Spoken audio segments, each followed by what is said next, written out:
Assalamu alaikum everyone. Welcome in programming world. Hope you are all fine, doing well. So आज की हमारी video बहुत ही ज़्यादा interesting होने वाली है, जैसा कि आपने थंबनेल से देख ही लिया कि आज की इस वीडियो में हम लोग कंप्लीट HTML डिस्कस करने वाले हैं जस्ट इन वन वीडियो। उसके सारे टैग्स को एक एक चीज़ को हम बहुत डिटेल में डिस्कस करने वाले हैं। तो उसके टेबल ऑफ कंटेंट पे ज़रा हम एक नज़र डाल लेते हैं। हमारे पास काफ़ी सारी एलिमेंट्स हैं। बॉडी टैग होता है। सबसे पहले मैं आपको जो बिल्कुल बिगिनर्स हैं, जिन्हें HTML लैंग्वेज का बिल्कुल बेसिक आइडिया भी नहीं है, तो उनके लिए मैं बताती चलूँ, हमारे पास बेसिक HTML टैग्स होते हैं। बॉडी टैग होता है, एंकर टैग होता है, इमेजेस का टैग होता है, ऑर्डर लिस्ट अनऑर्डर लिस्ट होती है, डिव होता है, स्पैन होता है, टेबल और फॉर्म्स होते हैं। जब आप ये सारा कंटेंट कवर कर लोगे then you can say that कि आप लोगों ने HTML सारी की सारी कंप्लीट कर ली है।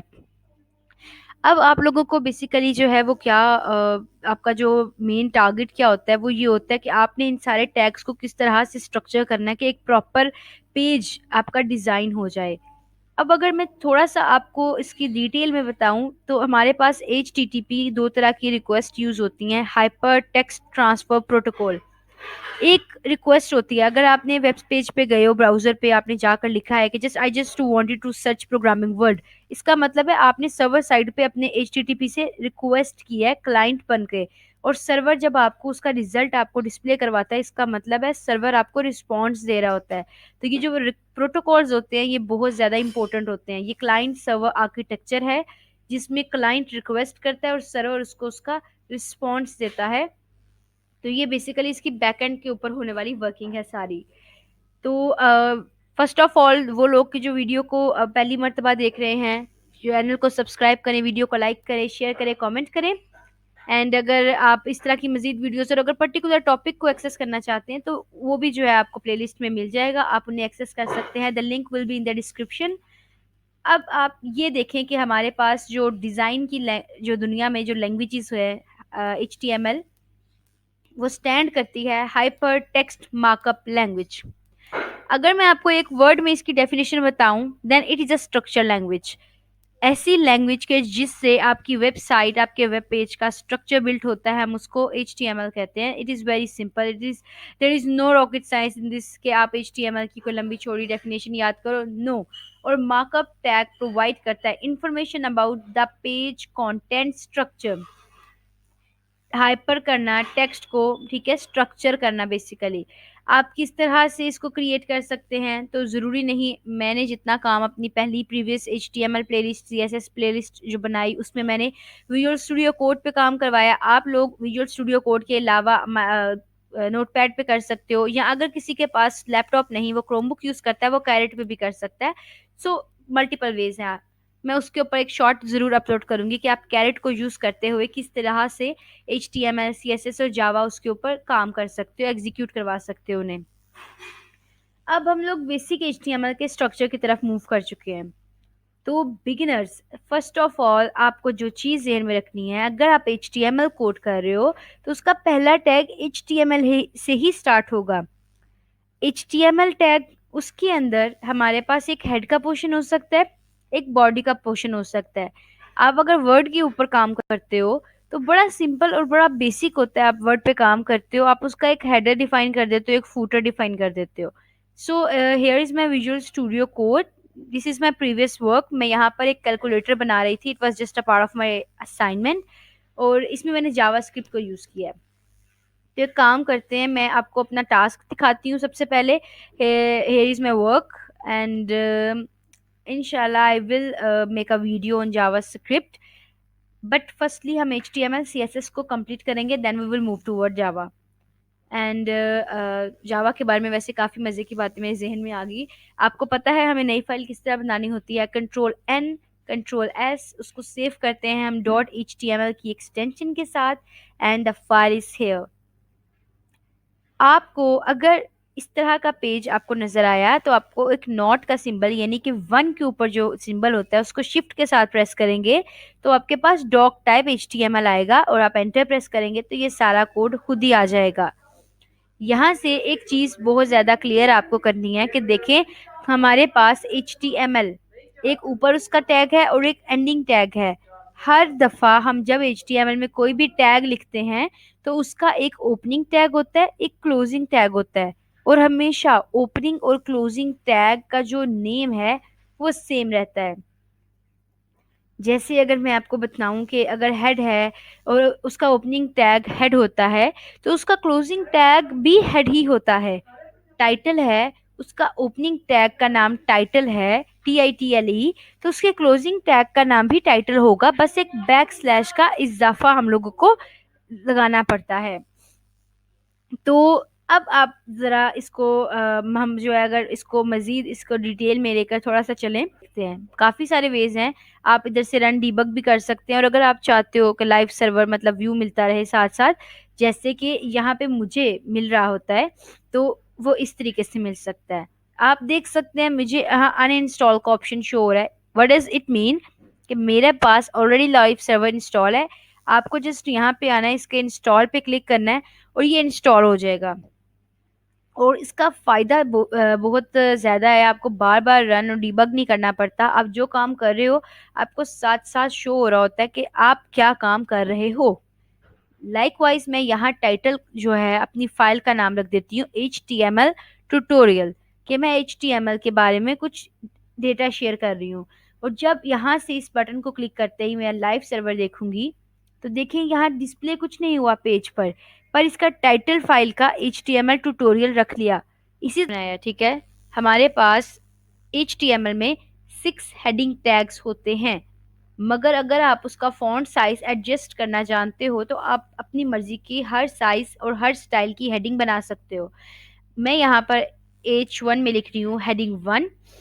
इसी तरह मैं इसको कॉपी करूंगी और यहाँ 6 टाइम पेस्ट कर देती हूँ, क्योंकि H7 हेडिंग नहीं होती, 6 तक हमारे पास HTML में हेडिंग्स होती हैं, और हर हेडिंग का साइज और वेट दूसरी हेडिंग से डिफरेंट होता है। अभी मैंने हेडिंग 1 कॉपी की है, अभी जैसे ही मैं इनको चेंज करूंगी तो आपने जस्ट डिफरेंस देखना है कि हेडिंग का नाम नंबर चेंज करते ही साइज में क्या फर्क आएगा।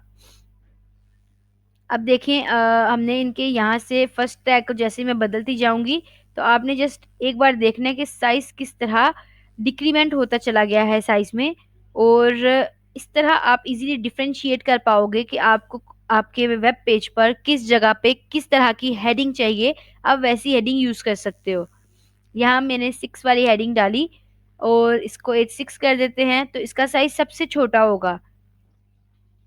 I am again saying that you can customize the font style, font weight, and font family also by using CSS. But right now I'm just talking about HTML. That's why मैं CSS का कुछ भी apply नहीं करने वाली। तो अभी जितना काम हम लोग करेंगे सारा का सारा HTML के डोमेन में रहते हुए करेंगे। एंड नेक्स्ट वीडियो जो मैं कंप्लीट बनाऊंगी on CSS in just 1 video, तो उसमें जितना काम होगा हम सारा CSS पे करेंगे। यहाँ पर कोई हमने ज़्यादा काम नहीं किया अभी तक। बेसिक टैग्स क्या होते हैं HTML के वो देखे। हेड टैग में हमेशा टाइटल डिस्प्ले करवाते हैं, बॉडी का टैग है हमारे पास, ठीक है, और उसमें हेडिंग्स को हम लोगों ने देखा है।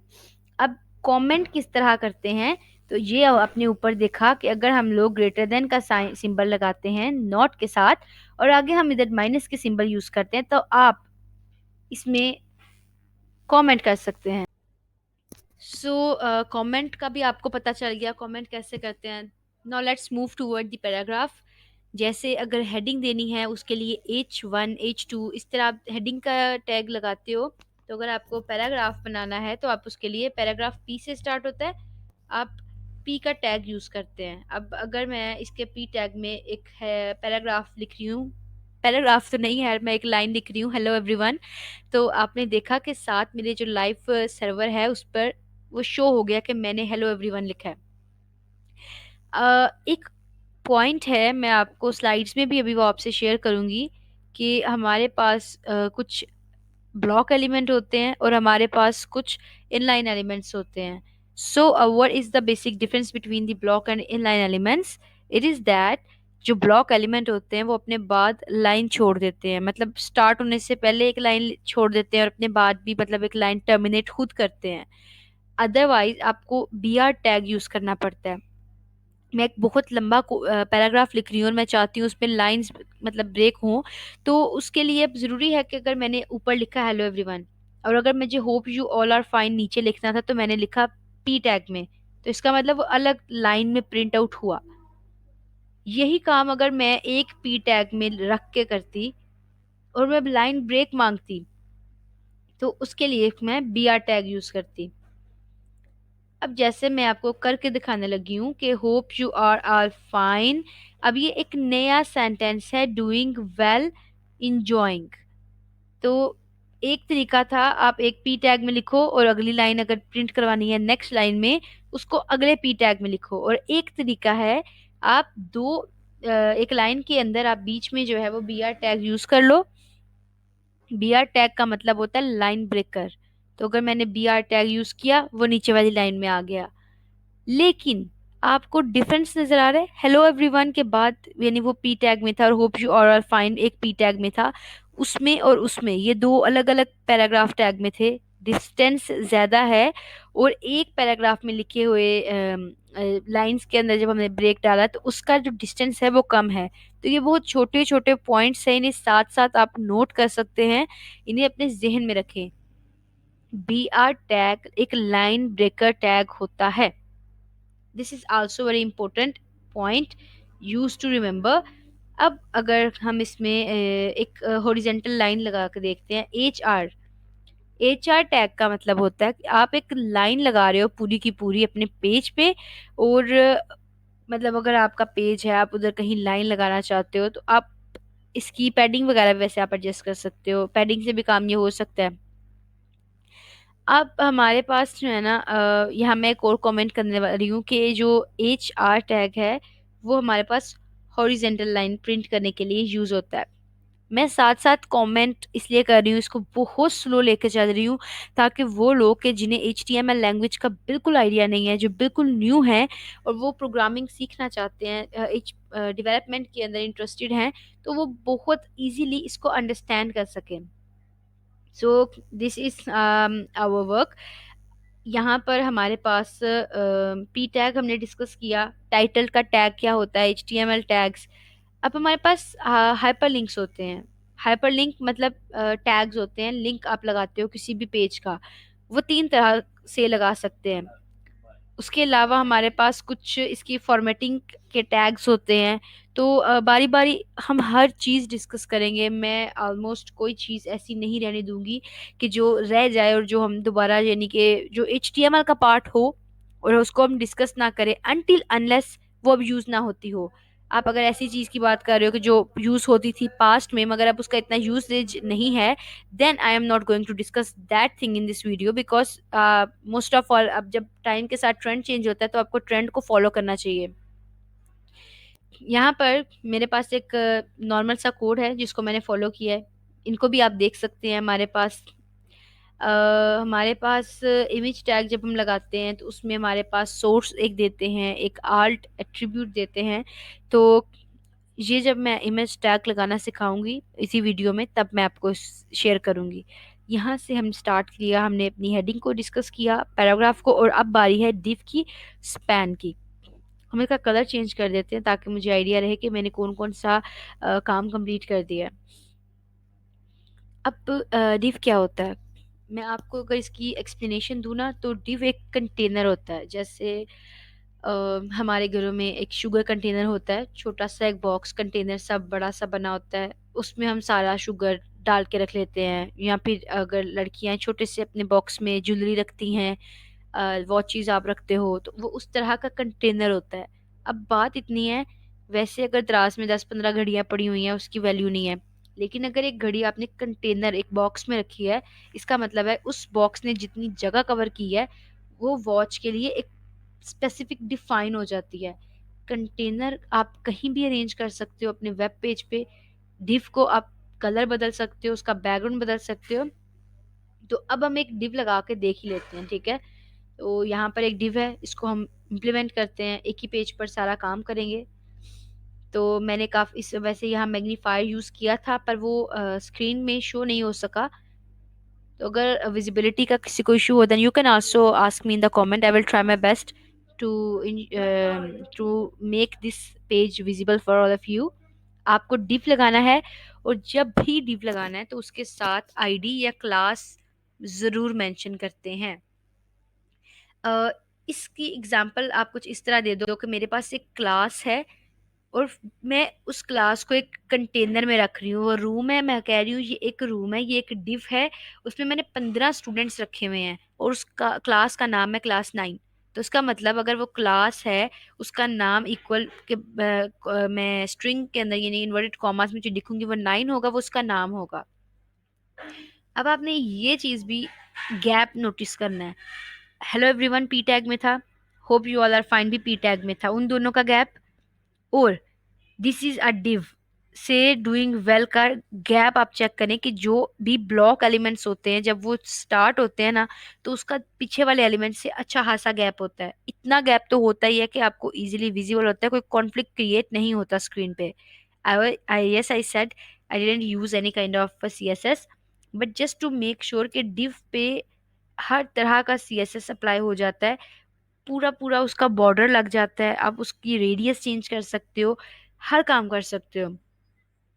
ये रेडियस आप H1 का नहीं शो कर चेंज कर सकते, क्योंकि ज़्यादा काम इस तरह के हम डिफ के ऊपर करते हैं, सेक्शंस के ऊपर करते हैं। तो इसलिए मैंने आपको ये दिखाने के लिए जस्ट इसका कलर चेंज किया है। हम इसकी कलर की विद सेट कर सकते थे, हाइट सेट कर सकते थे, but it is a part of CSS, so we will discuss in next video. Video में अगर किसी जगह आपको कोई भी कंफ्यूजन होती है, आप मुझे कमेंट कर सकते हैं। If you don't want to comment then you can email me, my email will always be in the description. And नए कौन से कंटेंट की वीडियोस आपको चाहिए आप वो भी मुझसे शेयर कर सकते हैं। तो यहाँ पर हमारे पास डिव बन चुका है। नेक्स्ट अब हम लोगों को ये देखना है कि हमारा heading, paragraph, line breaker, horizontal line और डिव के बाद कौन सा काम रह गया।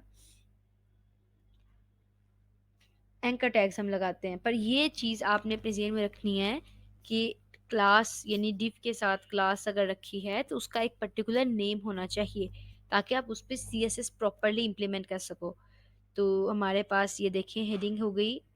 अगर आप चाहो तो इसको एज एन असाइनमेंट ले सकते हो, इसमें जिस तरह के इसमें दिखाए हुए हैं आप उनको यूज़ कर सकते हो। यहाँ पे ये बता रहे हैं कि जो डॉक HTML है, ये डॉक टाइप के HTML हम जो रखते हैं उसका क्या फ़ायदा होता है, उसका क्या प्रोस हैं, उसके क्या कॉन्स हैं। तो इसको छोड़ देते हैं क्योंकि हम बहुत अर्ली स्टेज पर हैं। सो मुझे नहीं लगता कि ये हमारे लिए कोई ज़्यादा ज़रूरी है। XHTML मोर स्ट्रिक्ट होता है HTML से, क्योंकि वो केस सेंसिटिव होता है। यहाँ तो ये एक्सेप्ट कर लेता है ना, आप कैपिटल H1 भी डालोगे तो ये एक्सेप्ट करेगा, वहाँ नहीं करता। यहाँ पर हमारे पास कुछ मेटा टाइप्स होती हैं। टाइटल क्या होता है ये हम लोगों ने देख लिया। कमेंट्स मैं ऑलरेडी आपसे शेयर कर चुकी हूँ कि कमेंट्स कैसे होते हैं। टाइटल क्या होता है ये भी हमारा टॉपिक हो गया हुआ है ऑलरेडी डिस्कस यहाँ पर। एंड उसके बाद हमारा हेड सेक्शन में क्या लिखा जाता है, ये एक एक्स्ट्रा इन्फॉर्मेशन है।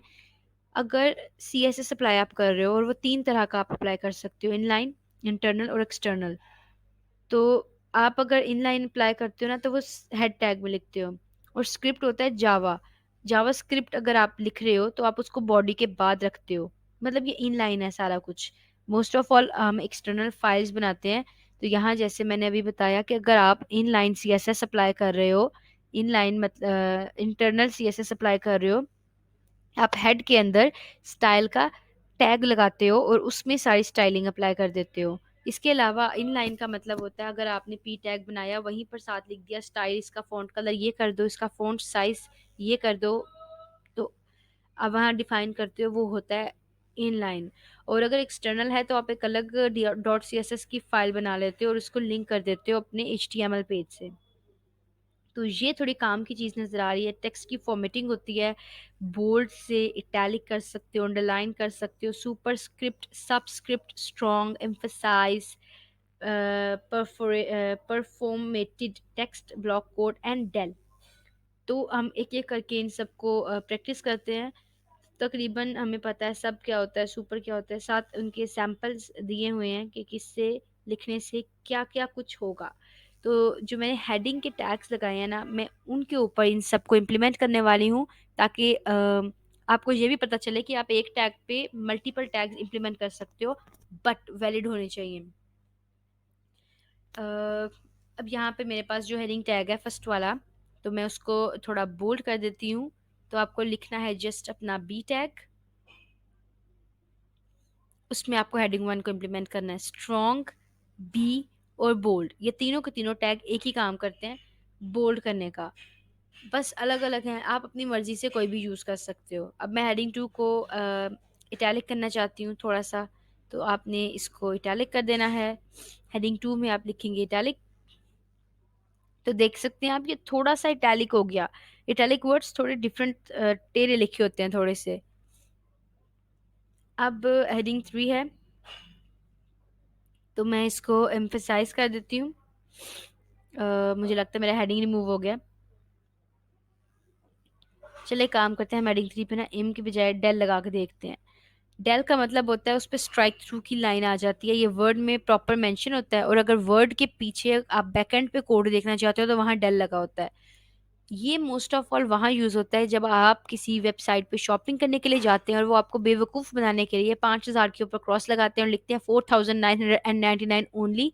तो वो जो ओनली दिखाने के लिए वो 5,000 पे क्रॉस लगाते हैं ना, वो इससे लगाते हैं। उससे बेवकूफ़ नहीं बना करें, बिल्कुल प्राइस को मेंशन किया करें कि इसमें और इसमें आखिर फ़र्क ही कितना है। सो सी द डिफरेंस, और ज़रा होशियार हो करें थोड़ा इन लोगों से। स्कैम्स हो जाते होते हैं ऑनलाइन शॉपिंग में, तो बी वेयर। अब हमारे पास जो नेक्स्ट टैग है वो ईएम का है। तो ईएम और आई के टैग में कोई फ़र्क नहीं है। अगर आपको देखना है तो मैं भी आपके लिए वही परफॉर्म कर रही हूँ। अब मैंने हेडिंग टू के ऊपर आई का टैग लगाया और हेडिंग फोर पे ईएम का लगाया है। तो आपने देखने कोई फ़र्क नहीं पड़ा, दोनों के दोनों सेम तरह से इटैलिक हुए हैं। तो मल्टीपल टैग्स हैं जिन्हें हम यूज़ कर सकते हैं। मैं यहाँ एक स्ट्रॉन्ग का टैग लगाती हूँ, और बोल्ड का मैं नहीं लगाऊंगी अभी, क्योंकि ये देखें 5 इससे बाहर रह गया है। तो हम इसके बीच में खुद ही से लिख लेते हैं हेडिंग 5। ओके, जी रह गया। मेरे लैपटॉप को जी से जो है ना कोई खास इशू है, जी नहीं लिखा जाता, पता नहीं भी क्या हो गया। चलें देखें, हमने तकरीबन सारी की सारी हेडिंग्स के ऊपर टेक्स्ट फॉर्मेटिंग टैग्स लगा कर देखे हैं। अब अगर मैं सुपर स्क्रिप्ट और सबस्क्रिप्ट लगा के देखना चाहूँ, ये देखिए अब ये ना बोल्ड हो जाएगा। अब अगर मैं इसका स्ट्रॉन्ग टैग इम्प्लीमेंट कर रही हूँ ना इस पे, तो ये दोनों लाइनों को स्ट्रॉन्ग करेगा। और वो पूछे क्यों, क्योंकि मैंने दोनों लाइंस को ही स्ट्रॉन्ग के अंदर इम्बेड किया है, तो इसीलिए ये दोनों बोल्ड हो गई हैं। अब हमारे पास जो कुछ टैग्स हैं ना सुपर और सब का, उनको भी हम परफॉर्म करते हैं कि अगर वेबसाइट है और आप ऐसा कुछ मैथमेटिकल इक्वेशंस लिख रहे हो, या फिर अगर आपको आर्टिकल नंबर या फिर कुछ ऐसा मेंशन करना है, तो आप उसमें कर सकते हो।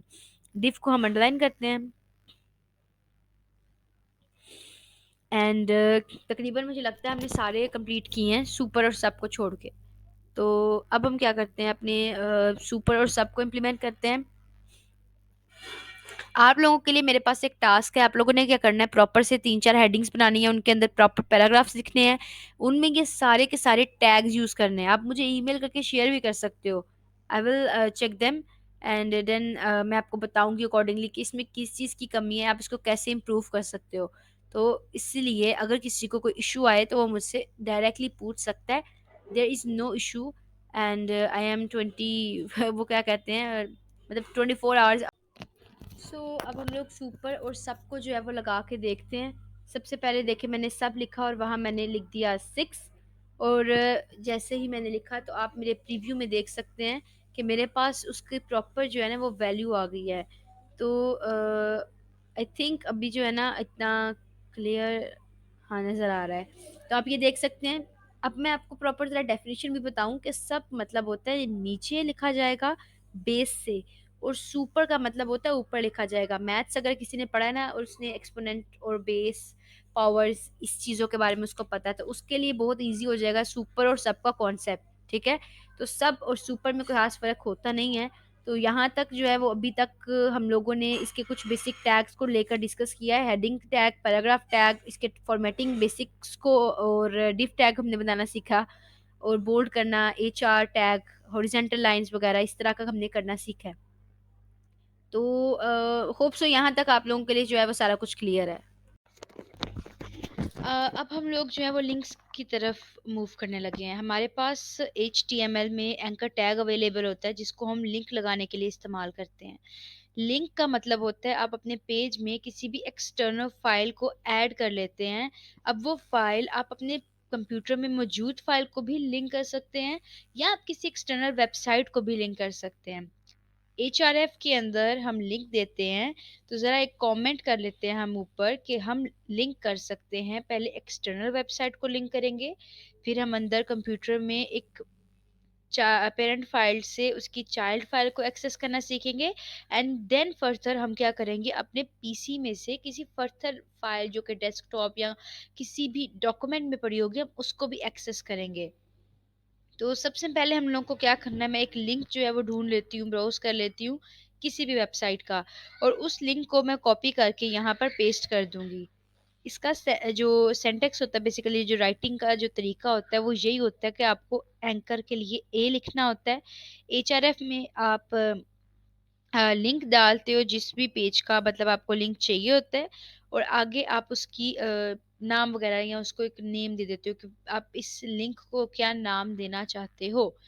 मुझे टाइम जस्ट इसलिए लग रहा है that I am searching for some link.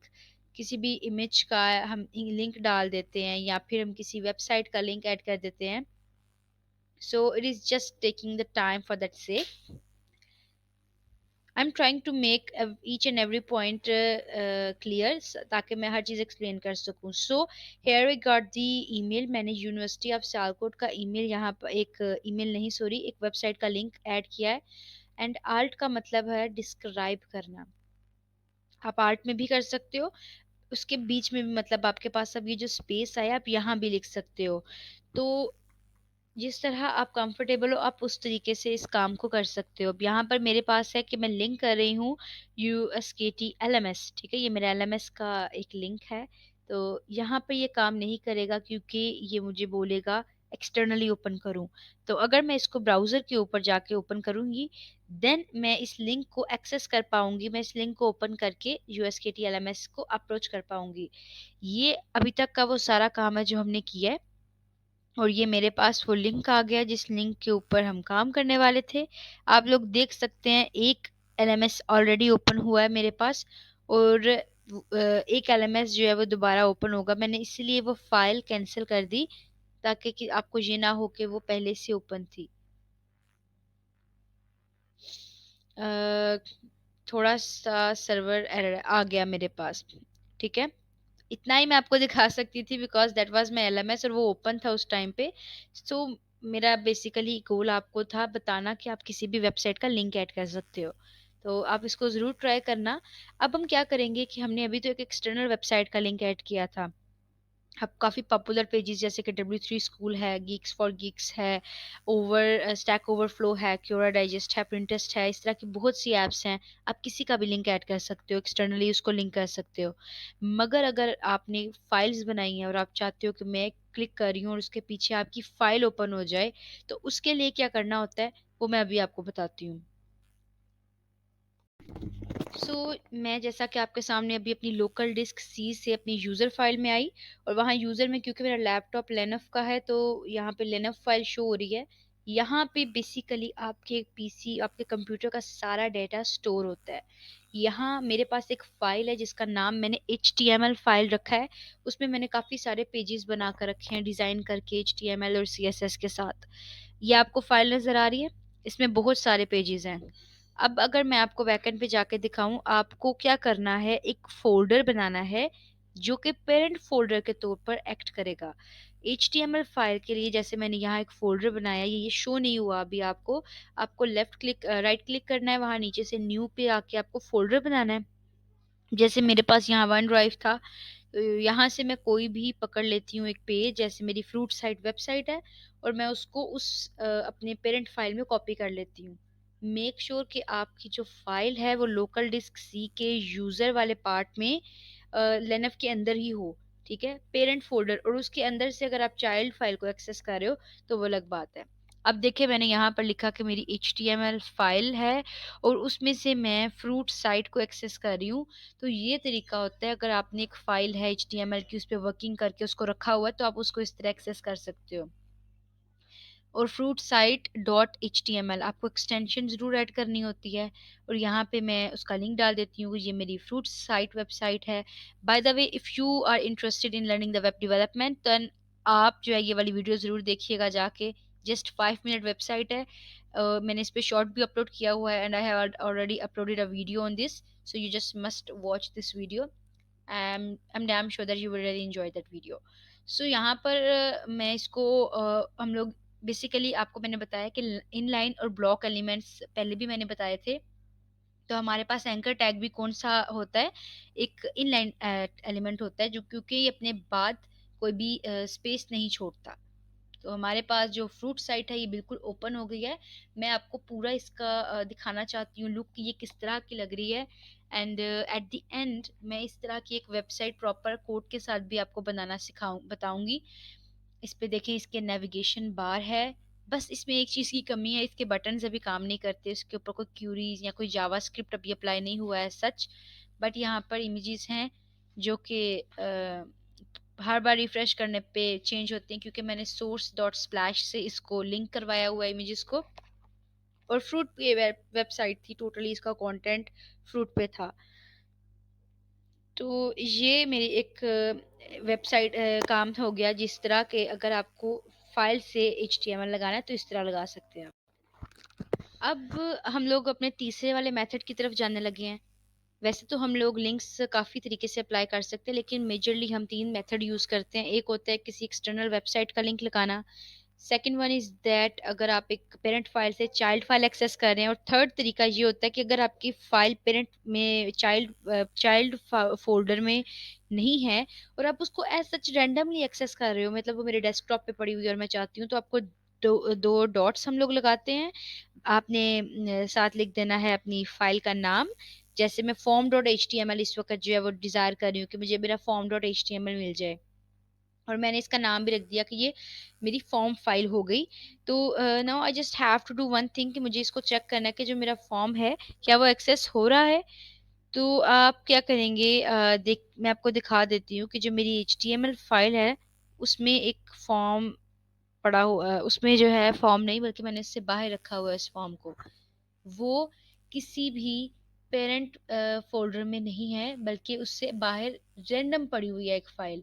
तो अगर आप किसी रैंडम फाइल को एक्सेस करना चाहते हो, तो उसके लिए सबसे बेस्ट वे आपके पास यही होता है कि आपने 2 डॉट ऑपरेटर लगाने हैं, उसके बाद आपने लिख देनी है अपने फाइल का नाम, और बैक स्लैश भी ऐड करनी है, जस्ट फॉरगेट इट बिफोर। तो एक बैक स्लैश, 2 डॉट्स, उसके बाद आपको फाइल का नाम, और उसके बाद आपको dot H T M L की एक्सटेंशन ऐड कर देनी होती है। आपको जैसे नज़र भी आ रहा है मेरे पास वो फॉर्म ऐड हो चुका है। Now the one thing which I have to do is to check it at the browser page whether the third link which I made isn't working or not। अभी तो ये देख रहे हैं आप कि मैं लिंक के ऊपर क्लिक करती हूँ तो वही फाइल के अंदर दूसरी फाइल ओपन हो जाती है अलग से, मतलब सेपरेट, उसका ऊपर नेम नहीं आता अलग से। तो इसके लिए हम एक टारगेट इंडेक्स अभी यूज करेंगे, बट अभी राइट नाउ हम फॉर्म को क्लिक करके देखते हैं कि हमारा फॉर्म जो है वो किस तरह का चल रहा है। तो हमने अपने फॉर्म पे क्लिक किया तो हमारी फाइल अभी फाउंड नहीं हुई। इट मीन्स दैट हमें पाथ देने में कहीं एरर आ गया है।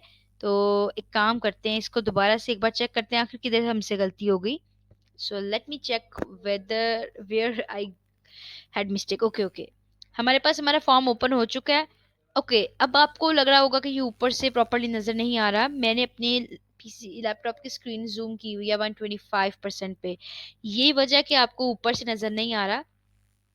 और यहाँ इस फॉर्म पे पूरी वैलिडेशन लगी हुई है, एंड इंशाल्लाह I will soon upload a video on the validation in the JavaScript. Otherwise you can use the required keyword, ताकि आप वैलिडेशन लगाना चाहते हैं अगर HTML में, तो it's very quite easy to put the validation in HTML। अब आपको क्या करना है, यहाँ टारगेट इंडेक्स, टारगेट को हमने ब्लैंक कर देना है। As I told you before कि जैसे वो फाइल ओपन हो रही थी उसी पर्टिकुलर फाइल में दोबारा से ओपन हो रही थी। देन इफ आई नीड कि मेरी फाइल अलग से ओपन हो, तो टारगेट को ब्लैंक सेट कर देना है आपने, बैक स्लैश और ब्लैंक। इसका बहुत से फायदे हैं, अभी मैं आपको बताती हूँ। जैसे मैं इस पेज को रिफ्रेश करूंगी और अब अगर मैं कोई फाइल देखूंगी तो आपने डिफरेंस देखना है। अब वो HTML ट्यूटोरियल अलग है, फ्रूट साइट अलग है। नो अब मुझे बैक नहीं जाना पड़ेगा, अब अलग से ओपन हो गया, और फॉर्म को देखें वो एक अलग से ओपन हो गया। तो यहाँ पर तकरीबन हमारी जो लिंक्स हैं ऑलमोस्ट वो डिफाइन हो गए हैं। चलिए यहाँ पर ये तो हमने देखा कि ये लिंक्स थे, एक्सटर्नल कैसे लगाते हैं, पेरेंट से चाइल्ड फाइल एक्सेस की हमने हमने रैंडम एक फाइल को एक्सेस करके देखा। अब हम लोग को क्या करना है, जो लास्ट में हमारा जो टास्क है वो क्या है कि अगर आपके पास अक्सर होता है, वेबसाइट पे विजिट करते हो तो आप एक हेडिंग को क्लिक करते हो और एक पेज खुल जाता है आपके पास, तो वो होता है हेडिंग के ऊपर आप एक लिंक लगा रहे हो। तो और उसके अलावा आप ईमेल होता है, आप अक्सर होता है ना कॉन्टेक्ट अस के ऊपर ईमेल होता है, आप ईमेल पे क्लिक करते हो, उस बंदे का आपका ईमेल बॉक्स ओपन हो जाता है। तो अगर आप ऐसा चाहते हो कि एज सच अगर आप एक ईमेल पे क्लिक करो और वो ईमेल खुल जाए, तो यहाँ से मैं इस कोड को कॉपी करती हूँ। आप लिंक में ईमेल भी लगा सकते हो, और अपने विजुअल स्टूडियो कोड में मैं इसको पेस्ट करूंगी।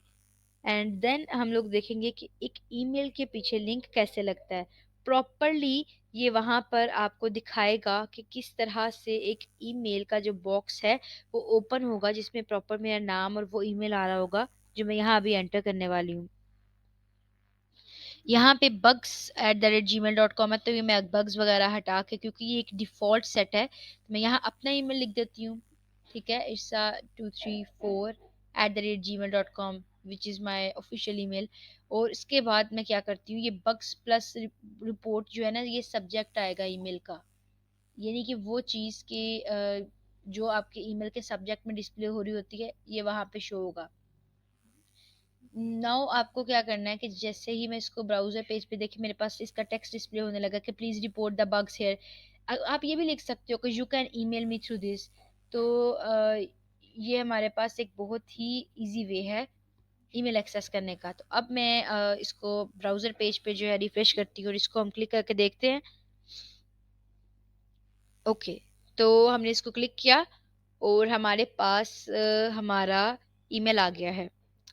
ईमेल का स्क्रीन डिस्प्ले नहीं हुआ, that's why I just showed it as a picture. तो प्रॉपर वैसे ही वर्किंग में होता है। आप अगर जिसको लगाएंगे तो आपको प्रॉपर आपका ईमेल बॉक्स ओपन होता हुआ नजर आएगा, और यहाँ पर भी जो है वो आपको नजर आ रहा है कि मेरा ईमेल किस तरह आ रहा है और उसका सब्जेक्ट किस तरीके से डिस्प्ले हो रहा है यहाँ पर। सो मतलब अगर आसान वर्ड्स में कहूँ, then there is nothing rocket science in just learning HTML। ये बहुत ज़्यादा आसान है और बहुत ज़्यादा इजी है if you keep practising. And अब हमारा नेक्स्ट टैग है इमेज टैग। HTML में जैसे आप एंकर टैग को जो है मतलब लिंक्स लगा सकते हो, उसी तरह आप लोग इमेजेस भी लगा सकते हो। इमेज के लिए हम जो टैग यूज करते हैं वो हमारे पास होता है IMG का टैग।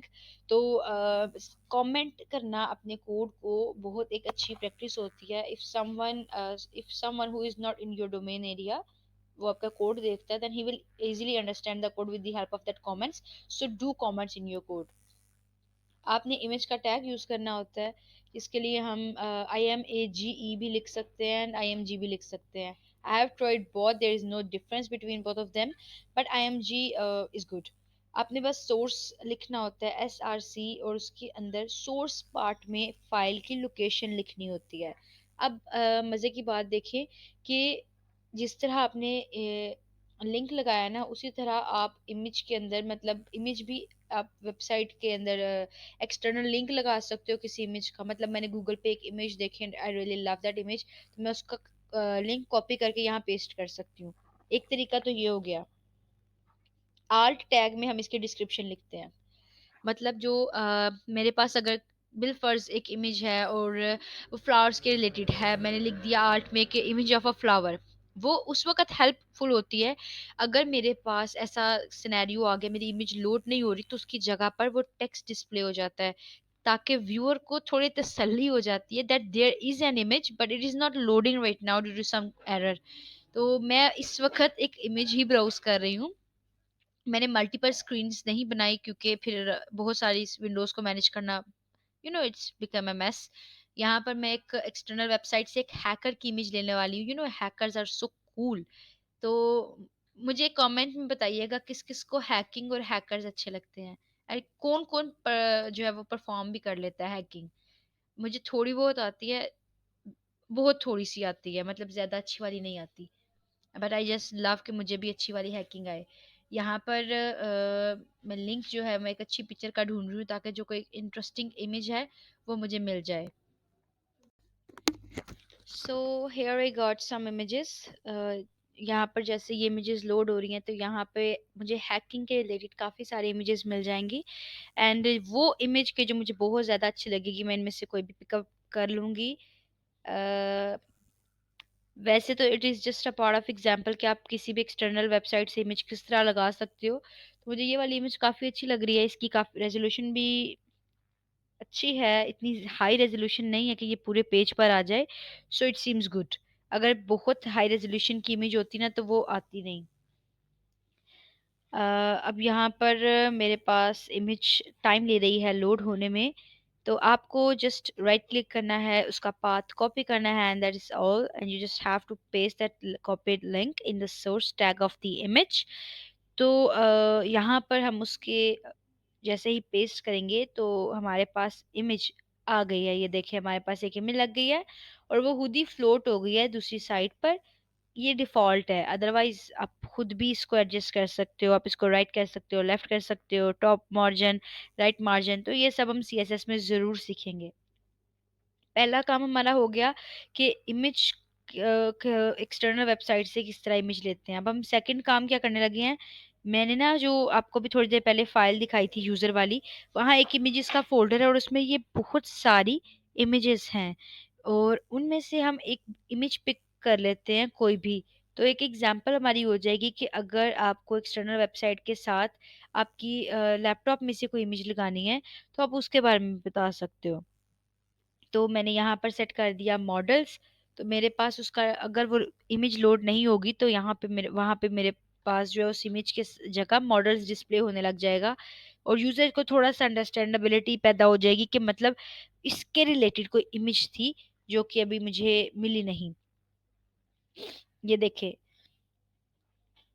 उस इमेज की रेज़ोल्यूशन ज़्यादा थी, यही वजह है कि वो इमेज जो है वो थोड़ी बड़ी लग रही है, उसकी पिक्सेल्स थोड़े स्ट्रॉन्ग लग रहे हैं। आप इनको भी एडजस्ट कर सकते हो, आप किसी भी इमेज के पिक्सेल्स को, उसकी रेज़ोल्यूशन को, उसकी हाइट, उसकी विड्थ, हर चीज़ को हम लोग एडजस्ट कर सकते हैं, कंट्रोल कर सकते हैं। सो एवरीवन, हम लोग अपने एचटीएमएल के लर्निंग फेज में जो है वो जारी है हमारा। अब हम लोग एक नई चीज़ को जो है वो सीखने वाले हैं, एक नई तरह का लिंक लगाएंगे। तो मैं यहाँ पर एक डिव है और उसकी आईडी सेट कर रही हूँ। मैं उसकी आईडी में मॉडल नाम दे रही हूँ। आपको नीचे कमेंट नज़र आ रहा होगा कि div must have some ID और क्लास नेम। इसका मतलब क्या होता है कि जैसे एक बच्चे का नाम रखना बहुत ज़रूरी है, अगर किसी का नाम ना हो और आप उसको कैसे बुलाओगे, उससे बात कैसे करोगे, बहुत ज़्यादा मुश्किल हो जाता है अगर हम में से किसी का नाम ना हो। तो इसी तरह डिव को नाम देना बहुत ज़रूरी होता है एचटीएमएल में। जिस तरह एक घर में बहुत से बच्चे होते हैं, एक एचटीएमएल कोड में बहुत सारे डिव होते हैं। मुझे पता नहीं ये एग्ज़ाम्पल कितनी सूटेबल है, बट ये काफ़ी मुझे अच्छी लग रही है अंडरस्टैंडिंग पॉइंट ऑफ व्यू से। अगर आप उनको नाम ना दो बच्चों को, तो आपके लिए उनको कॉल करना या उनको बुलाना बहुत मुश्किल हो जाता है। अंडरस्टैंडिंग डेवलप नहीं रहती, बुलाने वालों को समझ नहीं आती भी किसको बुलाया जा रहा है। तो इसीलिए हम इसको एक आईडी असाइन करते हैं या फिर एक क्लास। जब आप आईडी को ऊपर कोई लिंक लगाते हो ना तो उसको हमेशा हैशटैग के सिंबल से लिंक लगाते हैं। अब देखिए मैंने यहाँ उसका डिफ का नाम रखा था मॉडल और वहाँ मैंने हेल्प के साथ उसको हैशटैग मॉडल बता दिया। अब आप ये देखें कि जैसे ही मैं उस मॉडल के ऊपर क्लिक करूँगी, वो खुद ही नीचे चला जाएगा। uh, I hope that you just see that कि ये लिंक होता है, ऐसे एक लैंडिंग पेजेस होते हैं आपके पास। बड़ी ट्रेडिशनल वेबसाइट्स इस तरह की चलती रही हैं कि आप एक पेज बनाते हो वेबसाइट का, नीचे लंबा लंबा लंबा लंबा प्यारा सा करके, और उसमें आप लैंडिंग डालते हो। अब मैं ये क्या करने लगी हूँ कि जो मेरा मॉडल वाला पेज है ना, उसको नेस्ट कर दिया मैंने हेडिंग में।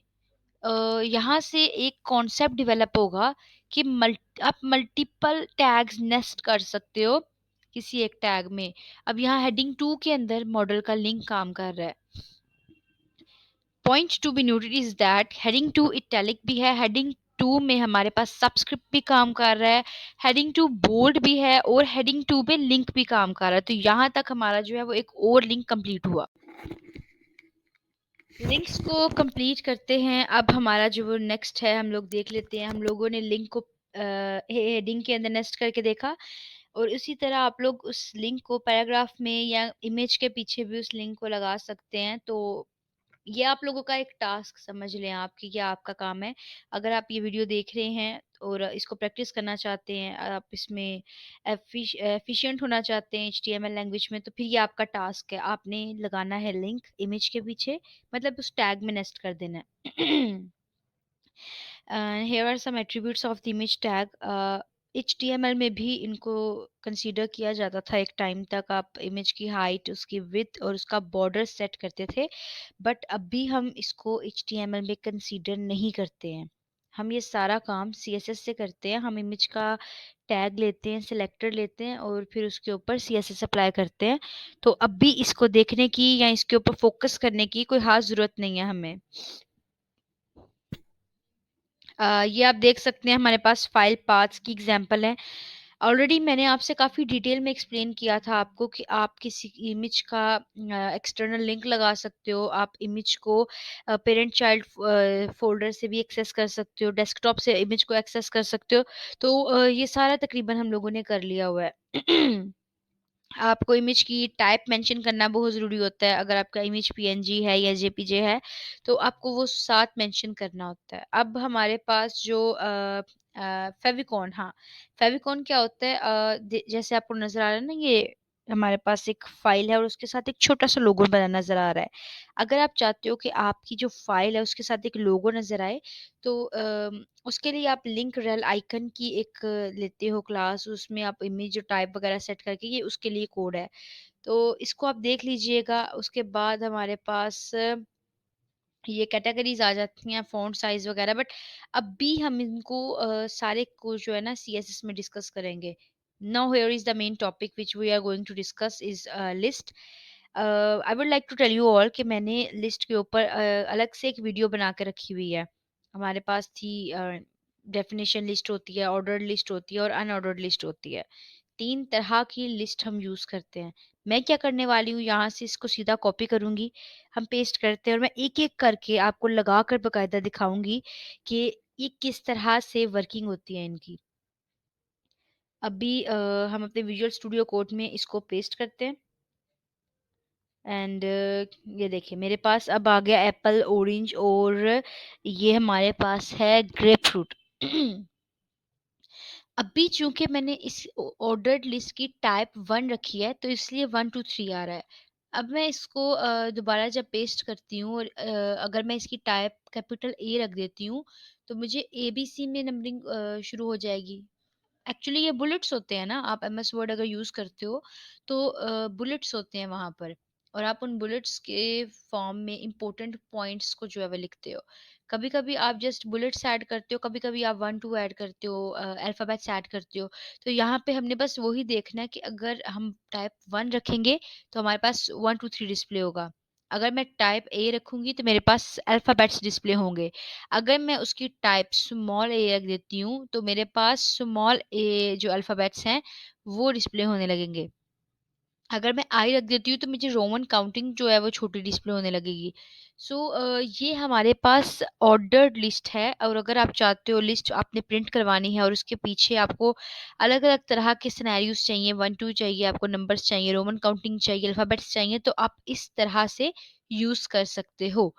मेरा पेज रीलोड मैंने कर लिया है और ये वाक़ई एक लैंडिंग पेज बन चुका है इस टाइम। तो ये हमारी सारी के सारे लिस्ट आ चुकी हैं।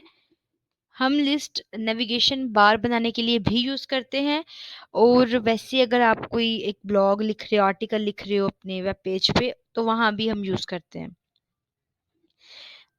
ऑर्डर्ड लिस्ट के बाद हमारे पास जो दूसरी लिस्ट आती है ना, ये आप एक दफ़ा देख लीजिए कि हमारे पास अगर 1 है तो 1 2 3 प्रिंट होगा, कैपिटल ए है तो अल्फ़ाबेट्स, स्मॉल ए है तो स्मॉल अल्फ़ाबेट्स हैं एंड सो ऑन, ठीक है? ये ऐसे ही हमारे पास मूव करेगा।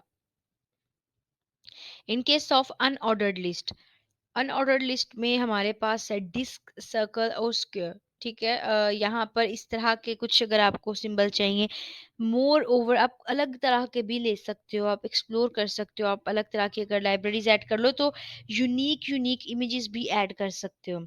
So it just all depend on the exploring कि आप कितना इस पे काम करते हो, इसको कितना एक्सप्लोर करते हो। ऑब्वियसली जितना आप किसी चीज़ पे काम मेहनत करते हो, एक्सप्लोर करते हो, आपको उतना ही ज़्यादा पता चलता है। यहाँ भी मैं सेम उसी को कॉपी पेस्ट करूँगी और वहाँ उसकी हर टाइप में लगा के दिखाऊँगी। डिस्क है तो हमारे पास वो डिस्क शो होगा, सर्कल है तो सर्कल और स्क्वायर है तो स्क्वायर। जब तक मैं ये मीनवाइल मैं ये कर रही हूँ, I would like to give you a piece of advice कि मेरा काम या फिर जितने भी यूट्यूब चैनल्स हैं या जितने टीचर्स हैं, इंस्ट्रक्टर्स होते हैं, कोर्स करवाते हैं वेब डेवलपमेंट का, उनका सिर्फ एक एम होता है, वो आपको सिर्फ पाथ या वे बता सकते हैं या फिर वे ऑफ वर्किंग बता सकते हैं, that this is the way of working and you just have to follow the blueprints. लेकिन आपको काम खुद करना पड़ता है हमेशा। उसके लिए प्रैक्टिस बहुत ज़्यादा ज़रूरी होती है। You know practice makes a man और वुमन परफेक्ट। जितना टाइम आप इसको दोगे और जितनी एफर्ट आप इस पे करोगे, उतना आपके लिए ये ज़्यादा बेहतरीन होगा, उतना आप जो है इसको अच्छे से कर पाओगे। यहाँ पर मैंने एक लंबी सी लाइन लगा दी है नॉर्डर्ड लिस्ट की, जो कि आपको नज़र आ रही है कि मैंने एक लंबी लाइन खड़ी कर दी है लिस्ट के नाम पर। और हमारी I am sorry for my thought and यहाँ पर हमारी 2 तरह की लिस्ट ऑलमोस्ट कंप्लीट है और इसको हम देखते हैं। हमने काफ़ी सारी लिस्ट लगा ली है। यहाँ तक तो होप सो आपको क्लियर है। But if you have any query related to my videos or related HTML, you can email me. Also, you can comment me. And or especially, I just forgot to say that तो वो लोग के जो channel पे बिल्कुल नए आए हैं या नए व्यूअर्स होते हैं, तो प्लीज़ चैनल को सब्सक्राइब कर दिया करें। It is just free of cost. You just have to do one thing is to click that red button subscribe और इसको लाइक कर दिया करें। मुझे बनाने में बहुत टाइम लगता है, आपको लाइक करने में बिल्कुल भी टाइम नहीं लगता, 1 सेकंड लगता है। तो उसको लाइक और सब्सक्राइब ज़रूर कर दिया करें, 2 सेकंड जाएँगे बस आपके। I know time is money, but इतना तो कर ही सकते हो आप। तो जो डी डेफिनेशन लिस्ट होती है हमारे पास, वो हम इसलिए यूज़ करते हैं कि अगर आपको एक हेडिंग देकर उसकी डेफिनेशन देनी होती है तो आप इसके लिए डेफिनेशन लिस्ट यूज़ करते हो। इसका सिनेरियो इस तरह जाता है कि पहले तो हमारे पास यूएल और अंदर हम एलआई लिखते थे, ठीक है, लिस्ट के लिए। यहाँ पे हमारे पास पहले तो डीएल होता है। अगर हेडिंग लिखनी है तो डीटी, और अगर डीडी हम लोग लगाते हैं तो मतलब उसकी डेफिनेशन आ जाती है, ठीक है। अब अगर मैंने प्रोग्रामिंग वर्ड लिखा है तो मैं उसके नीचे उसकी थोड़ी-सी डेफिनेशन ऐड कर रही हूँ that it is my channel on YouTube. तो अब अगर हम इसको एक्सप्लोर करेंगे ना तो हमें पता चलेगा कि जिस तरह आप अपने पेपर पे हेडिंग बना के नीचे डेफिनेशन लिखते हो, ये कुछ वैसा ही लिखा हुआ है। तो होप सो आपके लिए विज़िबल है ये और आपको क्लियरली नज़र आ रहा है। अभी तक हम लोगों ने एचटीएमएल के काफ़ी बेसिक और इम्पोर्टेंट टैग्स को डिस्कस किया है, उसकी लिस्ट वगैरह को, उसकी हेडिंग टैग्स को, पैराग्राफ टैग्स को, इमेज को, एंकर टैग्स को, और लिस्ट जो थी हमने अभी वो भी क्लियर कर ली अपनी सारी। 3 ही तरह की लिस्ट को यूज़ करते हैं और तीनों हमने क्लियर कर ली। अब हम देखते हैं कि हमारे पास जो नेक्स्ट टॉपिक है वो कौन-सा है। यहाँ पर जो स्लाइड्स में इस तरह के आ रहे हैं, आप इसको खुद प्रैक्टिस कर सकते हैं इस सिनेरियो में बनाकर। एचटीएमएल व्हाइट स्पेसेस इग्नोर कर देता है। अगर आप सोच रहे हो ना कि मतलब मैंने एक लाइन लिखा है H1 एक में लिखा और मैं 3-4 लाइनें छोड़ के H2 लिख रहा हूँ, तो वो उसको इग्नोर कर देगा। अगर आप चाहते हो तो कि उनमें गैप आए, तो आपको बीआर टैग यूज़ करना पड़ेगा। यहाँ पर कुछ स्पेशल कैरेक्टर्स हैं। आपने देखा होगा वेबसाइट्स के एंड पे लिखा होता है कॉपीराइट और आगे सी का सिंबल होता है, ऑल राइट रिजर्व। तो उनके लिए हमारे लैपटॉप के या कंप्यूटर के कीबोर्ड के ऊपर कोई की नहीं होती। आप इस तरह के कोड यूज़ करते हुए ये सिंबल लगा सकते हो। ये कुछ स्पेशल कैरेक्टर्स हैं जो कि इस कोड में दिए गए हैं। आप इस तरह इस कोड को फ़ॉलो करते हुए इम्प्लीमेंट कर सकते हो। तो मैं इसी कोड को कॉपी करके फ़िलहाल जो है वहाँ पे आपको दिखाती हूँ कि ये किस तरह का लगता है जब हम इसको अपनी ब्राउज़र स्क्रीन के ऊपर देखते हैं। तो यहाँ पर मेरे पास मेरा सारा कोड आ गया। अब हम जब देखते हैं तो देखिए, अगर किसी ने कभी कार्ड्स खेले हैं तो उधर कुछ ऐसे ही आ रहे होती हैं हमारे पास आइकन्स इस तरह के बने होते हैं। हार्ट का आ रहा है हमारे पास और वो अब एक फ्लावर टाइप आइकन है, डायमंड सिंबल है, म्यूज़िक का सिंबल है। ठीक है? कॉपीराइट का है, एक्सट्रैक्शन ऑपरेटर्स हैं और इस तरह के हमारे पास जो आया आ रहे हैं ना ये सारे के सारे स्पेशल कैरेक्टर्स, ये इन कोड्स को यूज़ करते हुए आ रहे हैं। इंटरनेट के ऊपर इनकी भरमार है, आप किसी भी तरह का ढूँढ सकते हो और लगा सकते हो। Again div, span, block and inline elements. तो मैंने मेरे ख़्याल से जब से वीडियो स्टार्ट किया एचटीएमएल पढ़ाना, मैंने काफ़ी दफ़ा इसको बताया तो आई डोंट थिंक सो इसको दोबारा बताने की ज़रूरत है, कि हमारे पास जो ब्लॉक होते हैं और इनलाइन कौन से होते हैं। डिव क्या होता है, मैं वो भी बता चुकी हूँ। स्पैन क्या होता है, मैंने वो भी बहुत क्लियरली एक्सप्लेन कर दिया हुआ है इस वीडियो के स्टार्ट में। अब एचटीएमएल टेबल, इसके ऊपर भी मैंने एक अलग से वीडियो बनाई हुई है जो कि मेरी एचटीएमएल की प्लेलिस्ट के अंदर शामिल है। लेकिन अभी हम फिर से एक छोटा-सा टेबल बनाकर देखते हैं कि किस तरह हमारा टेबल नज़र आएगा उन लोगों को जो जिन्होंने मेरी वो प्लेलिस्ट नहीं देखी या वो वीडियो नहीं देखी। मैं इस तरह का टफ सा टेबल नहीं बनाऊँगी। मैं बहुत ईज़ी सा एक सिंपल सा ना बहुत स्मूथ सा टेबल बनाने वाली हूँ। तो अभी हम क्या करते हैं कि एक टेबल के लिए सिंपल आपको पता है टेबल टैग यूज़ करते हैं। पर मैं टेबल उस वक़्त बनाती हूँ मेरे पास बहुत ज़्यादा इधर ना रश है वैसे तो। पर चलें एक काम करते हैं अभी हम यहीं पर टेबल लगा लेते हैं। हमने टेबल लगाया, वहाँ पर आपने सबसे पहले तो टी हेड टी रोज़ लिखते हैं पहले। कि आपने रोज़ डिफ़ाइन करनी होती है और कॉलम्स भी आप चाहो तो डिफ़ाइन कर सकते हो। मैं मोस्ट ऑफ़ ऑल काम अपना रो के साथ करती हूँ और कॉलम को एडजस्ट करती हूँ सीएसएस के साथ। रोज़ में सबसे पहली जो टीएच होती है ना वो मेरी हेडिंग होती है। तो मैं एक टीएच बना रही हूँ अपनी नेम की, एक टीएच बना रही हूँ क्लास की और तीसरी रो की जो हेडिंग है वो बना रही हूँ रोल नंबर की। आप देख सकते हैं एक नेम आ गया, एक क्लास आ गई और एक रोल नंबर आ गया। हमारे पास 3 कॉलम्स बन गए हैं एक तरह के। तो अब अगर हम इस टेबल वाले पोर्शन में जो टीआर वाला जो जितना पोर्शन लिखा है ना, मैं इस सारे को कॉपी करके नीचे 2-3 बार पेस्ट कर दूँ और इसमें अलग-अलग नाम वगैरह देती जाऊँ, इनको फिल करती जाऊँगी ना, तो आप देखिएगा कि मेरे पास प्रॉपर एक टेबल जो है ना, वो प्रिंट हो जाएगा नीचे। आप जितनी मर्ज़ी इसके कॉलम्स बना सकते हो। इसका हेडर डिफ़ाइन कर सकते हो, कॉलम डिफ़ाइन कर सकते हो, फूटर भी बना सकते हो और फूटर मैं अभी आपको लगा के भी दिखाऊँगी वो किस तरह का नज़र आता है आपको। ये देखिए यहाँ पे इसका वो टैग जो है ना स्टार्टिंग का मिस टैग है, यही वजह है प्रिंट नहीं हुआ। अब देखिए मैंने तीनों जगह इस साइड सा लिख दिया ना, तो उसने मेरी नेम, क्लास, रोल नंबर तीनों जगह एक ही चीज़ जो है ना लिख दी। हम यहाँ पर लिख देते हैं बीएसएससी और यहाँ रोल नंबर जो है ना मैं कुछ भी रैंडम एंटर कर देती हूँ।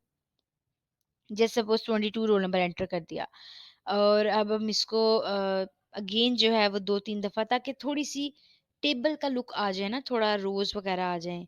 अगर मैं इसके ऑल बॉर्डर्स जो हैं वो विज़िबल करूँ, सॉलिड कर दूँ, तो आपको प्रॉपर ये टेबल नज़र आएगा, इतने सारे सेल्स बने हुए और टेबल बना हुआ। ये देख सकते हैं कि टेबल बन चुका है। सारी रोज़ और सारे कॉलम्स जो हैं उसमें डिफ़ाइन हो चुके हैं। यहाँ तक हमारा टेबल का फॉर्मेट क्लियर है। जिस तरह एक पेज है आप बॉडी के अंदर हेडर और फूटर डिफाइन कर सकते हो। फूटर पार्ट हमेशा पेज के एंड पे डिस्प्ले होता है। इसी तरह अगर आप टेबल का भी कोई फूटर डिफाइन करते हो ना, टेबल हेड यानी टीएच वो हमने डिफाइन किया, मतलब उसकी रोज की हेडिंग क्या होनी चाहिए ऑलरेडी डिफाइन कर दिया हमने। लेकिन अगर टेबल फुटर को आप बीच में भी डिफाइन करते हो तो उसकी खास बात यह है वो हमेशा एंड पे प्रिंट होता है। मतलब उस यानी कि जो हमें बताया गया है वो किस हद तक ठीक है, इस बात को हमें टेस्ट करना है। तो हम लोग एक काम करते हैं, अपने विजुअल स्टूडियो कोड पर जाते हैं, अपने टेबल के अंदर जो हेडर पार्ट है उसके ऊपर एक हेड लगाते हैं, एक फुटर लगा के देखते हैं कि भाई हमारा जो फुटर है वो कहाँ पे डिस्प्ले हो रहा है, ताकि भाई हमें थोड़ा सा आइडिया हो जाए कि कहाँ से हमारा काम जो है वो किस तरह चल रहा है, उसकी किस तरह से एग्जीक्यूशन हो रही है। यहाँ से हम उसके टीएच वाले जो पोर्शन है ना उसको टी हेड में क्लोज कर देते हैं। हम कंसीडर करेंगे कि वो टेबल हेड है और कोई फ़र्क नहीं पड़ेगा मुझे ऐसा करने से। तो अगर मैं इसको हटा भी देती हूँ तो वैसे का वैसा ही देगा, क्योंकि as I told you before TH लिखने का मतलब और टी हेड लिखने का मतलब मतलब एक ही बराबर होते हैं ये दोनों। अब आप फुट लिख के देखें, ठीक है?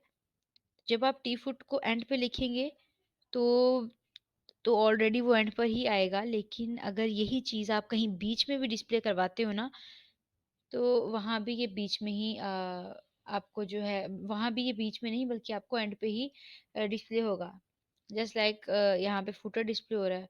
सो टेस्ट करते हैं, हम इस पोर्शन को कॉपी करते हैं, कहीं और पेस्ट करके देखते हैं कि अगर इसको ऊपर हम कॉपी करते हैं या ऊपर कहीं लिखते हैं किसी रो के बीच में। अब देखिए मैंने इसको काफ़ी ऊपर लिखा है, लेकिन ये फिर एंड पे ही प्रिंट हुआ है। तो यहाँ से हमें ये क्लियर हुआ कि जो बात मैंने थोड़ी देर पहले की थी प्रोबेबिलिटी में, 99.9% वो तो यहाँ से हम अपने HTML के लास्ट टॉपिक की तरफ जा रहे हैं, थोड़ी सी एनर्जी बूस्ट अप कर लें। हमारा लास्ट टॉपिक शुरू होने वाला है HTML फॉर्म्स का। तो हमारे HTML में बहुत ज़्यादा नागुज़ीर और एक इम्पोर्टेंट चीज़ समझा जाता है फॉर्म्स को। फॉर्म के अंदर आप उसका नाम बता सकते हो, उसका मेथड बता सकते हो, एक्शन। और यहाँ पे हमारे पास कुछ इनपुट लाइंस हैं। आप सिंगल लाइन टेक्स्ट के लिए इनपुट बॉक्स यूज़ करते हैं, टेक्स्ट एरिया में आप मल्टीपल लाइन का कमेंट लिख सकते हो।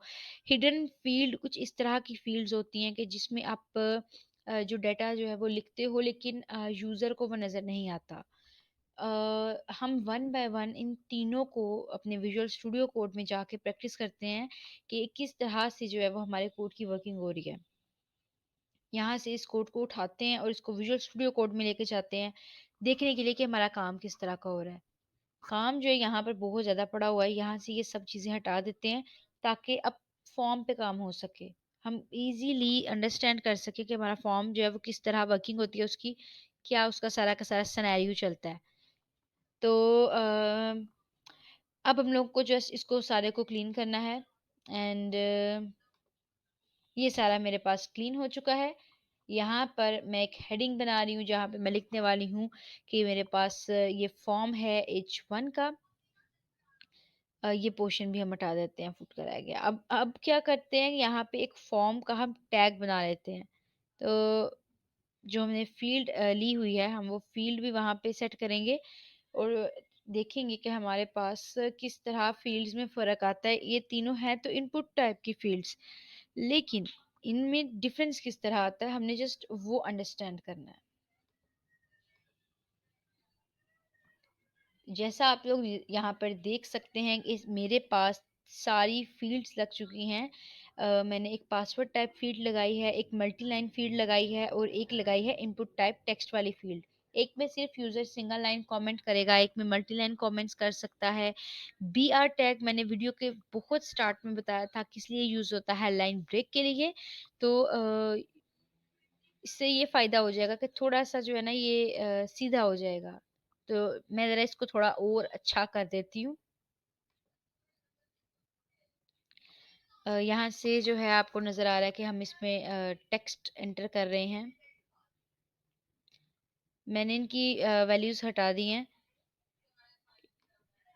हिडन फ़ील्ड अब आपको, हाँ जी, अब हम लोग फ़ील्ड सेट को जो है वो ट्राई करते हैं। अच्छा, मैं आपको ज़रा थोड़ा ये जल्दी इसलिए बता रही हूँ क्योंकि जो फ़ॉर्म है वो बहुत बेसिक होता है, उसमें सिर्फ़ आपको एट्रिब्यूट्स याद करने होते हैं। अगर मैं चाहती हूँ कि मुझे एक फ़ील्ड सेट बनाना है जिसमें मुझे पर्टिकुलर डेटा रिलेटेड है एक सेक्शन का, मतलब पर्सनल इन्फॉर्मेशन, अकाउंट इन्फॉर्मेशन और कॉन्टैक्ट इन्फॉर्मेशन, तो आप वो फ़ील्ड सेट में डालते हो। लेजेंड फ़ील्ड सेट का हेडिंग होता है। मुझे तो ये वैसे भी बहुत प्यारा लग रहा है, हमारा फॉर्म है और डाटा है। तो एक काम करती हूँ, मैं इसके बीच में ये जो लिखा हुआ है इसको रिमूव करती हूँ और फिर आपको बताती हूँ कि ये थोड़ा किस तरह का लगता है। And one more important thing, हम थोड़े इसमें चेक बॉक्स और रेडियो बटन भी लगा लेते हैं पहले। रेडियो बटन मैं आपको बताती चलूँ कि रेडियो बटन्स किस तरह के होते हैं। उसमें क्या होता है कि आप जो टाइप या उनका नाम होता है वो सेम रखते हो। रेडियो बटन उस वक़्त आप यूज़ करते हो जब आपको यूज़र से सिर्फ़ एक आंसर चाहिए होता है। अगर यूज़र से मल्टीपल आंसर्स चाहिए होते हैं तो आप रेडियो बटन यूज़ नहीं करते हो, आप इसकी जगह पर चेक बॉक्स यूज़ करते हो। तो फटाफट हम अपनी स्लाइड्स से जो है वो हट जाते हैं और अपने कोड में मैंने रेडियो बटन्स ऐड कर दिए हैं और मैंने दोनों की जो आईडी है वो सेम कर दिया है। दोनों की आईडी सिटी कर दी है और उनकी वैल्यूज़ बदल दी हैं। तो यहाँ मैं पहली वाली के आगे लिख देती हूँ सियालकोट एंड उसके आगे लाइन ब्रेक, और सेकंड वाली के आगे हम लिख देते हैं कश्मीर और उसके आगे लाइन ब्रेक लगा देते हैं। तो यहाँ पर यूज़र जो है वो रेडियो बटन में इनको सेलेक्ट कर पाएगा अपने ऑप्शन को। पर मेरी रिक्वायरमेंट है कि यूज़र एक वक्त में सिर्फ एक को सेलेक्ट करे। अभी ये दोनों को सेलेक्ट कर रहा है, तो इसके लिए मुझे क्या करना होगा कि इनकी नेम को जो है दोनों को सेम कर देना होगा। So I will clear it very soon. इसी जैसे आप लोगों ने अभी ये लगाए थे रेडियो बटन, इसी तरह जो है वो हम लोगों ने चेक बॉक्स लगा लिए हैं एप्पल का, बनाना का, टेक का। यहाँ पर भी अगर आप लगाना चाहते हो किसी एक के ऊपर ही या दो के ऊपर वैलिडेशन, तो आप उन दो के टाइप या नाम सेम रख दो, तो वो वही सिलेक्ट हो पाएंगे। It just depend on you. अगर इसके ऊपर मतलब डिटेल वीडियो देखना चाहते हो ना कि फॉर्म कैसे बनाना है, तो आप मेरी HTML वीडियो में जाके देख सकते हो, उसमें प्रॉपर डिटेलिंग में सारा काम हुआ है। यहाँ से अब हम एक ड्रॉप डाउन मेन्यू लगाने वाले हैं अपने कोड में। तो क्या करते हैं, हम एक प्रॉपर ड्रॉप डाउन मेन्यू का कोड जो है आपको नज़र आ रहा है, मैंने एक इम्प्लीमेंट किया है। अब लेबल्स लगा लेते हैं कि मुझे फर्स्ट नेम चाहिए। मतलब इस तरह ये लेबल जैसे मैंने फर्स्ट नेम के ऊपर लगाया, इसी तरह ये लेबल आपको हर एक के ऊपर लगाना है। और अब आपको मेरा लुक जो है ना फॉर्म का थोड़ा प्यारा लग रहा है। यहाँ पे बटन ऐड कर दिया मैंने सबमिट का, और इसकी वैल्यू भी हम रख देते हैं सबमिट। अब क्या होगा, जो यूज़र इसमें डेटा एंटर करेगा वो सबमिट हो जाएगा। और अगर इसका लाइन ब्रेक दे देते हैं हम, मैं चाहती हूँ कि ये बिल्कुल नेक्स्ट लाइन में जो है वो प्रिंट हो। एक रीसेट का बटन भी होता है हमारे पास। उसका मकसद ये होता है कि अगर आपसे डेटा एंटर करते हुए कहीं गड़बड़ हो गई है तो आप उसको ठीक कर सकते हो। यहाँ पर डिफ़ॉल्ट वैल्यूज़ जो हैं वो प्रिंट आउट होके आ रही हैं। मैं अभी इनको भी रिमूव करके आपको जो है इसको प्रॉपर वर्किंग करके दिखाती हूँ। कलर नहीं, रीसेट। तो यहाँ पे भी आप इसकी फॉर्म को लिख भी देते हैं कि आपने अगर रीसेट करना है तो आप रीसेट कर सकते हो। सबसे पहला काम क्या करते हैं हम, इस तरह समझ नहीं आ रहा, मैंने सारे का सारा जो डेटा है ना वो रिमूव कर दिया है। और अब आप देखिएगा कि मैं इसमें जो डेटा है वो एंटर कर रही हूँ रैंडमली कुछ भी अपने ब्राउज़र स्क्रीन पे आपको चला के प्रॉपर दिखा रही हूँ। इसमें से हम एक लैंग्वेज सेलेक्ट कर लेते हैं जावा, और इसको सबमिट कर रही हूँ, तो ये मुझसे वैलिडेशन मांग रहा है। वैलिडेशन इस चीज़ की मांग रहा है कि मुझे बॉक्सेस फिल करने थे सारे। ये हमारी HTML की कंप्लीट वीडियो थी। वीडियो को जो है वो प्लीज़ लाइक करें, शेयर करें, कमेंट करें एंड चैनल को सब्सक्राइब करना बिल्कुल ना भूलिएगा।